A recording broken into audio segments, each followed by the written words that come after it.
Assalamualaikum warahmatullahi wabarakatuh. Pada kesempatan kali ini, kita akan belajar materi struktur dan kaidah kebahasaan teks berita. Silakan disimak. Struktur teks berita adalah bagian-bagian berita yang menyajikan dari informasi yang paling utama atau informasi yang paling penting hingga informasi-informasi tambahan. Struktur teks berita terbagi ada 3 bagian. Yang pertama, kepala berita, tubuh berita, dan ekor berita. Bagian kepala berita adalah bagian utama yang memuat informasi utama atau informasi yang penting. Biasanya di dalam bagian ini termuat unsur pokok berita yang meliputi apa peristiwanya, kapan terjadinya peristiwa, dan di mana terjadinya peristiwa. Bagian tubuh berita memuat paparan isi berita atau informasi-informasi tambahan yang lainnya yang berupa kronologis terjadinya peristiwa tersebut. Misalnya, mengapa dan bagaimana peristiwa tersebut dapat terjadi, termasuk siapa saja yang terlibat di dalam peristiwa tersebut. Sementara bagian ekor berita menyajikan informasi-informasi tambahan yang lainnya yang di luar peristiwa.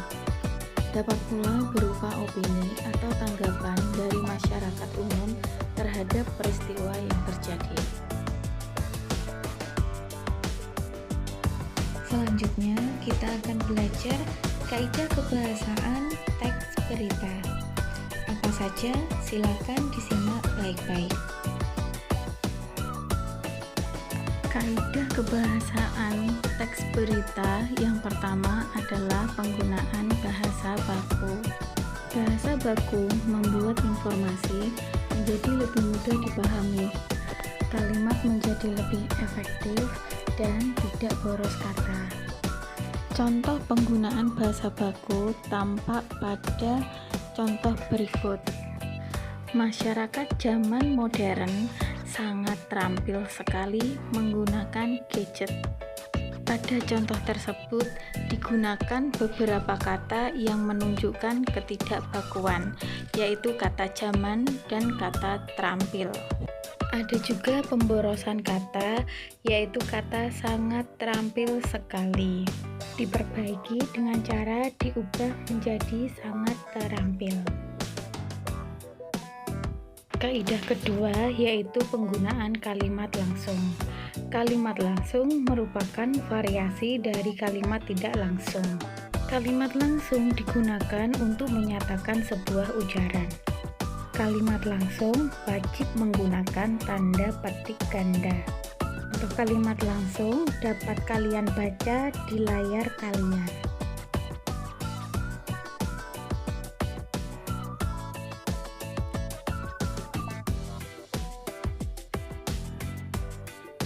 Kaidah kebahasaan ketiga yaitu penggunaan verba mental atau kata kerja mental. Kata kerja atau verba biasanya dijumpai di dalam kalimat dan berkedudukan di predikat. Verba mental adalah kata kerja yang mengindikasikan kegiatan berpikir atau aktivitas hasil pemikiran. Contohnya kata memikirkan, membayangkan, menyimpulkan, mengidentifikasi, berkesimpulan, dan lain-lain.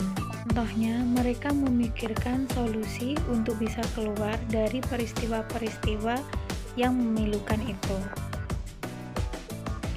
Kaidah kebahasaan keempat yaitu penggunaan konjungsi bahwa. Konjungsi bahwa digunakan dalam penulisan kalimat tidak langsung. Contohnya pada kalimat, Ariana mengatakan bahwa ibunya pingsan dan tidak ada satupun orang di rumah yang bisa membawa ke rumah sakit.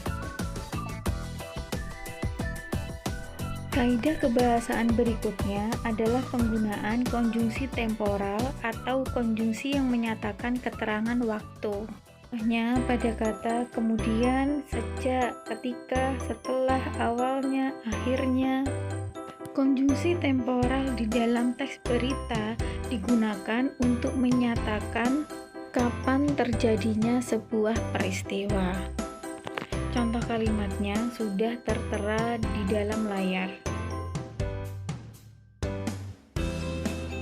Kaidah kebahasaan berikutnya adalah penggunaan verba pewarta. Verba pewarta adalah kata kerja yang digunakan untuk menyampaikan sebuah ujaran. Contohnya kata mengucapkan, menjelaskan, mengatakan, memaparkan, menyampaikan, berkata, berujar. Contoh pada kalimat Bupati Kediri mengatakan bahwa pemberlakuan PPKM diperpanjang hingga akhir Juli. Penggunaan kata mengatakan menunjukkan bahwa predikat kalimat tersebut menggunakan verba pewarta. Ada juga kaidah kebahasaan yang dijumpai di dalam teks berita, yaitu penggunaan verba transitif. Verba atau kata kerja transitif yaitu kata kerja yang membutuhkan adanya objek. Verba transitif biasanya ditandai dengan penggunaan imbuhan me dan imbuhan di. Ciri utama verba transitif dapat diubah dari kalimat aktif menjadi kalimat pasif, demikian juga sebaliknya. Contohnya pada kalimat masyarakat menerapkan protokol kesehatan untuk mengantisipasi penyebaran COVID-19. Kalimat tersebut adalah contoh dari kalimat aktif. Apabila kalimat tersebut diubah menjadi kalimat pasif, maka berbentuk seperti ini. Protokol kesehatan diterapkan oleh masyarakat untuk mengantisipasi penyebaran COVID-19. Demikianlah pembelajaran kita hari ini. Semoga penjelasan dari saya bermanfaat dan dapat membantu kalian dalam belajar dari rumah. Selamat belajar. Wassalamualaikum warahmatullahi wabarakatuh. Jangan lupa subscribe ya.